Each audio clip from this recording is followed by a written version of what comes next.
నమస్తే, welcome to high TV. ప్రస్తుతం మనతో పాటు motivational speaker and trainer and councillor Usha Vemuri గారు మనతో పాటు ఉన్నారు. వారితో మాట్లాడారు. నమస్తే మేడం. నమస్తే. ఎలా ఉన్నారు? చాలా బాగున్నాను మేడం. చాలా మందికి ఈ సెల్ఫ్ కంట్రోల్ మీద అవగాహన ఉంటుంది. అసలు సెల్ఫ్ కంట్రోల్ అంటే ఏంటి? కంట్రోల్ అంటేనే ఏంటంటే ఏదైనా కూడా మనం బలవంతంగా కాన్షియస్ గా ఒకటి మన నియంత్రణలో తెచ్చుకోవడం కదా. సో ఆ సెల్ఫ్ కంట్రోల్ అంటే ఏంటి? ఎప్పుడు మనం వేరే వాళ్ళని కంట్రోల్ చేయడానికి ఎప్పుడు ఆలోచిస్తూ ఉంటాం.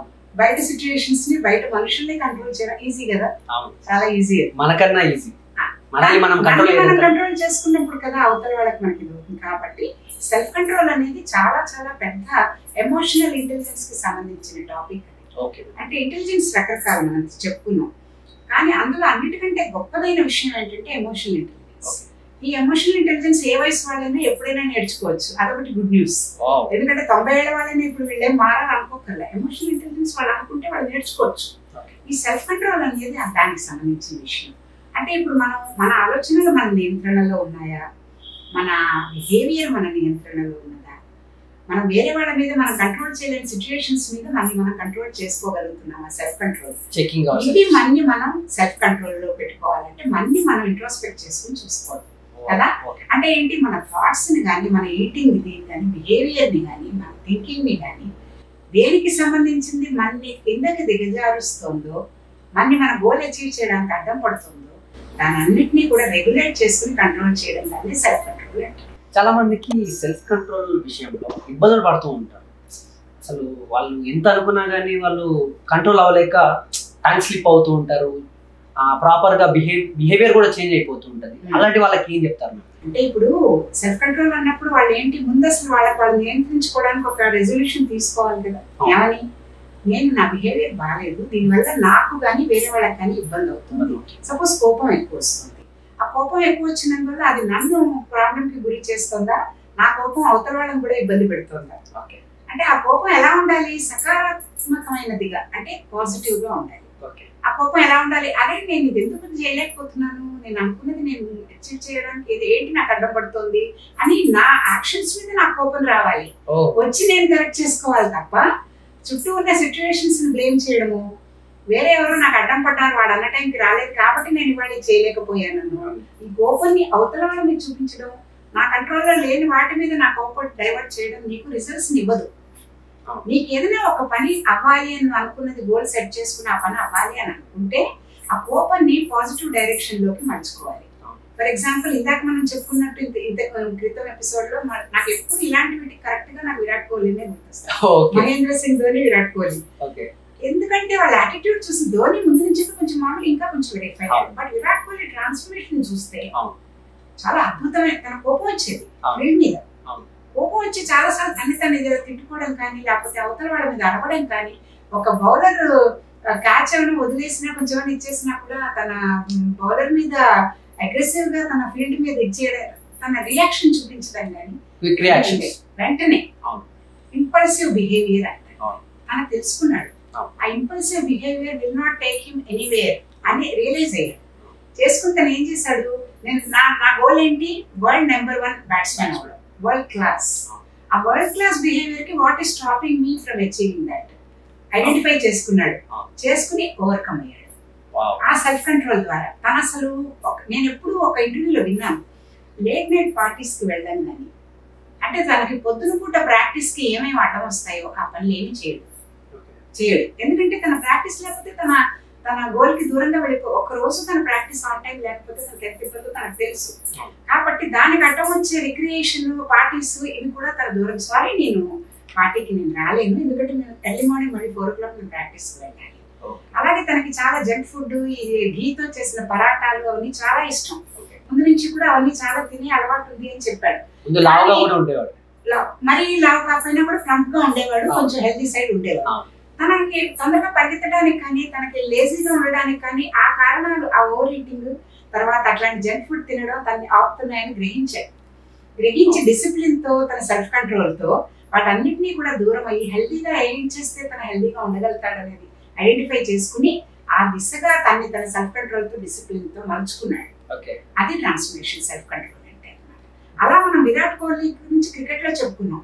మనం ప్రతి రంగంలో చూసుకోవచ్చు. ఎట్లాంటివి అంటే అలాంటివి చాలా ఉంటాయి. అంటే దానికి ఏం చేయాలంటే మన గోల్ ఎంత పెద్దది, ఆ గోల్ అచీవ్ చేయడానికి నాకు ఉన్న టెంపరీ టెంప్టేషన్ చిన్నదా పెద్దదా, ఆ డిలేడ్ గ్రాటిఫికేషన్ అలవాటు చేసుకోవాలి. అంటే నా గోల్ అచీవ్ చేయడానికి నేను వెయిట్ చేసి అది లేట్ అయినా డిసిప్లిన్డ్ గా ఆ గోల్ అచీవ్ చేసే వరకు సెల్ఫ్ కంట్రోల్ తో ఉండాలి అని మనకి మనం చెప్పుకోవాలి. మేడం, సెల్ఫ్ కంట్రోల్ అనగానే ఇంకా ఇప్పుడు విరాట్ కోహ్లీ అని చెప్పేసి క్రికెట్ రంగంలో అయితే చెప్పారు, ఇంకా వేరే రంగాల్లో ఎవరైనా ఇన్స్పిరేషనల్ గా ఉన్నారా, రోల్ మోడల్ గా ఉన్నారా? చాలా మంది ఉన్నారు. ఎన్నో రంగాల్లో మనకి అన్సంగ్ హీరోస్ అంటే మనకి బయటకు వచ్చి పేరు వచ్చిన వాళ్ళు ఎంతమంది ఉన్నారో, ఎందుకంటే ఎంతో మంది మన కుటుంబాల్లో మన ఫ్రెండ్స్ మధ్యలో చూస్తే కూడా మనకి హార్డ్షిప్స్ ఛాలెంజెస్ ఫేస్ చేసి బయటపడిన వాళ్ళు ఎంతో మంది మన కళ ముందు కనిపిస్తారు. కానీ అందరికీ తెలిసిన వాళ్ళని మనం గుర్తు చేసుకుందాం అనుకున్నాం కాబట్టి నాకు ఇమీడియట్ గా గుర్తొస్తున్నది రాబర్ట్ డౌనీ జూనియర్ అని American actor. Sherlock Holmes, iron man ఇట్లాంటి సినిమాల్లో వేశాడు. చాలా అద్భుతమైన యాక్టర్. కానీ తన ముందర ఎలా ఉండేవాడు అని అంటే తన ఆల్కహాల్ ఎడిక్ట్, చాలా విపరీతంగా ఆల్కహాల్ ఎడిక్ట్ అయిపోయి జైల్లోకి వెళ్ళి దాని నుంచి ఇదే చాలా చాలా సఫర్ అయ్యాడు, అంటే డౌన్ ఫాల్ కి. అక్కడి నుంచి మరి ఇలా కాదు నేను బయటపడాలి అని చెప్పేసి తన నియంత్రించుకుని సెల్ఫ్ కంట్రోల్ ద్వారా బయటకు వచ్చి ఇదిగో షెర్లాక్ హోమ్స్, తర్వాత ఐరన్ మ్యాన్ ఇట్లాంటి మూవీస్ లో వేసి అవార్డ్స్ అవన్నీ కూడా గ్రహించడం జరిగింది. అనగానే నాకు సినిమా యాక్టర్ అనగానే సంజయ్ దత్ గుర్తొస్తున్నాయి. సంజయ్ దత్ ని మనం ఎందుకు వదలాలి? మనకి మా అందరికీ తెలుసు తన ఒకప్పుడు ఎంత ముంబైలో అసలు ఎంత ఆల్కహాల్ కి అడిక్ట్ అయిపోయి, డ్రగ్స్ కి అడిక్ట్ అయిపోయి ఎంత ఎలా ఉండేవాడు. డి అడిక్షన్ క్యాంప్ కి వాళ్ళ అమ్మ నాన్నగారు తీసుకెళ్లి అందరూ సపోర్ట్ చేసే ఫ్యామిలీ మొత్తం దాని నుంచి తను బయటపడే వరకు ఎంత సపోర్టివ్ ఉన్నాడు. తన కూడా సెల్ఫ్ కంట్రోల్ తో బయటకు వచ్చి కెరీర్ మళ్ళీ ఎక్కడ వదిలాడో అక్కడి నుంచి స్టార్ట్ చేసి ఎన్ని రకాల రోల్స్ చేశాడో మనందరికీ తెలుసు. అలాగే ఇంకొక నాకు గుర్తొస్తున్నది Olympic silver medallist 2012 London Olympics లో సిల్వర్ మెడల్ గెలిచిన విజయ్ కుమార్. చాలా చాలా హంబుల్ బ్యాక్గ్రౌండ్ నుంచి వచ్చి తను కూడా ఛాలెంజెస్ అన్నింటినీ ఫేస్ చేసి మీడియాకర్ దీని నుంచి వస్తూ కూడా ఆ షూటింగ్ తర్వాత ఇట్లాంటి వీటిల నుంచి సంబంధించిన దాంట్లో సెల్ఫ్ కంట్రోల్ తో తను అనుకున్న గోల్ అచీవ్ చేసి సిల్వర్ మెడల్ తెచ్చుకున్నాడు. వీళ్ళందరూ మనకు ప్రేరణ కలిగించే వాళ్ళే. సెల్ఫ్ కంట్రోల్ అంటే ఒకళ్ళకి పాసిబుల్ అయినది ఇంకోళ్ళకి ఎందుకు కాదు. మనుషులు అన్నాక అందరం ఒకలాంటి వాళ్ళమే కదా, అందరికి కూడా స్టోరీలు డిఫరెంట్ కానీ వీక్నెస్లు కానీ వాళ్ళకుండే బ్యాక్గ్రౌండ్స్ ఒకటే ఫార్ములా. ఏంటంటే మనం లాంగ్ టర్మ్ గోల్ ఏంటో చూసుకోవడం, ఈ షార్ట్ కట్స్ ఏమున్నాయో వీటిని తగ్గించుకుంటూ టెంప్టేషన్స్ ఓవర్కమ్ అయ్యి రెగ్యులేట్ చేసుకోగలిగితే తప్పకుండా సెల్ఫ్ కంట్రోల్ మనం అచీవ్ చేసుకోవాలి. మేడం, సెల్ఫ్ కంట్రోల్ కి ఇంకా ఏమైనా టిప్స్ ఏమైనా తప్పకుండా ఉంటాయి.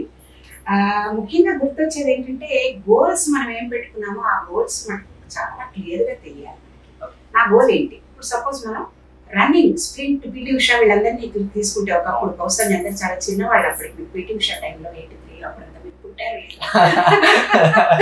ఆ టైంలో తన ఒలింపిక్ అవన్నీ ఆడినప్పుడు కూడా ఏషియన్ గేమ్స్ వాటిలో అందరం చాలా క్లోజ్ గా ఫాలో అయ్యేవాడు. ఒక కల్పన చావ్లా మీకు అందరికీ తెలుసు, స్పేస్ అసలు ఆ ఫ్రాక్షన్ ఆఫ్ ఎ సెకండ్ కూడా ఎంత ఇంపార్టెంట్ మనం గోల్ అచీవ్ చేయడంలో అనేసరికి ఆ క్యాల్కులేషన్. కానీ మనం డిమోటివేట్ అవ్వక్కర్లేదు. మనము ఇంతకుముందు చేయలేకపోయాం. నిన్న మనం 2 నిమిషాల్లో చేసింది ఇవాళ 1.5 సెకండ్ 5 నిమిషాల్లో చేయొచ్చా, 1 నిమిషం తగ్గించుకోవచ్చా, డే బై డే నెమ్మదిగా. సో ఆ గోల్ ఏంటి నాది? నేను ఫస్ట్ రావాలి, నేను చేయాలంటే ఆ క్లియర్ గోల్ సెట్టింగ్ అనేది ముందు మనకి కూడా టిప్స్ లో అది పెట్టుకోవాలి. తర్వాత ఏంటి, ఇప్పుడు మనకు అందరికీ తెలుసు యాప్స్ చాలా వస్తున్నాయి మోటివేషనల్ ఇవి ఇలాంటివన్నీ. సో మనం ఏంటి ఆ దిశగా నడిపించేందుకు సపోజ్ మనం ట్రాకర్ పెట్టుకున్నాం, మనం ఎంత నడుస్తున్నామో మనకు తెలియదు, కానీ మనం ప్రతిరోజు కనీసం 10,000 స్టెప్స్ వేస్తే గానీ మనకి హెల్త్ మంచిది కాదు అని చెప్పాడు. నడవాలి, కనీసం 10,000 అడుగులు వేయాలి. అప్పుడు మనం ఎలా ట్రాక్ చేసుకుంటాం? ఇప్పుడు 500 అప్పుడు 1000 అలా వేస్తే ఇప్పుడు మనకు తెలియదు. ట్రాకర్ పెట్టుకో.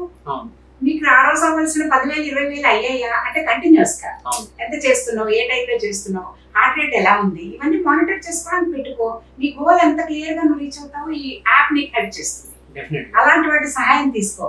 తర్వాత డిలేడ్ గ్రాటిఫికేషన్ అనేది ఇందాక కూడా మనం చెప్పుకున్నాం, దీని గురించి చెప్పుకున్నప్పుడు. అంటే ఏంటి, ఓవర్ నైట్ సక్సెస్ రాదు. అవును, దేనికి కూడా చాలా మంది అంటూ ఉంటారు, ఒక సెలబ్రిటీ గానీ ఒక స్టార్స్ గానీ 1 day లో స్టార్స్ అయిపోయారు, 1 day లో గోల్ సెట్ అయిపోయారు. దాని వెనక చాలా స్ట్రగుల్ ఉంది. ఆ సినిమా వల్ల ఓవర్ నైట్ అప్పుడు తనకి పేరు వచ్చింది, కానీ తన హార్డ్ వర్క్ దాని వెనక ఎన్నో ఏళ్ళ నుంచి స్టార్ట్ అయింది. తను డిలేడ్ గ్రాటిఫికేషన్ ఫాలో అయ్యి తన హార్డ్ వర్క్ రిజల్ట్ కోసం ఇన్నేళ్ళు వెయిట్ చేశాడు. ఆ వెయిటింగ్ వల్ల ఈ రిజల్ట్ వచ్చిందండి కదా.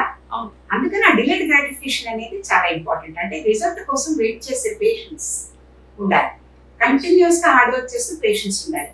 తర్వాత ఏంటంటే ఫ్యామిలీ కానీ పియర్స్ కానీ చాలా సపోర్టివ్ గా ఉండాలి ఇలాంటి దాంట్లో.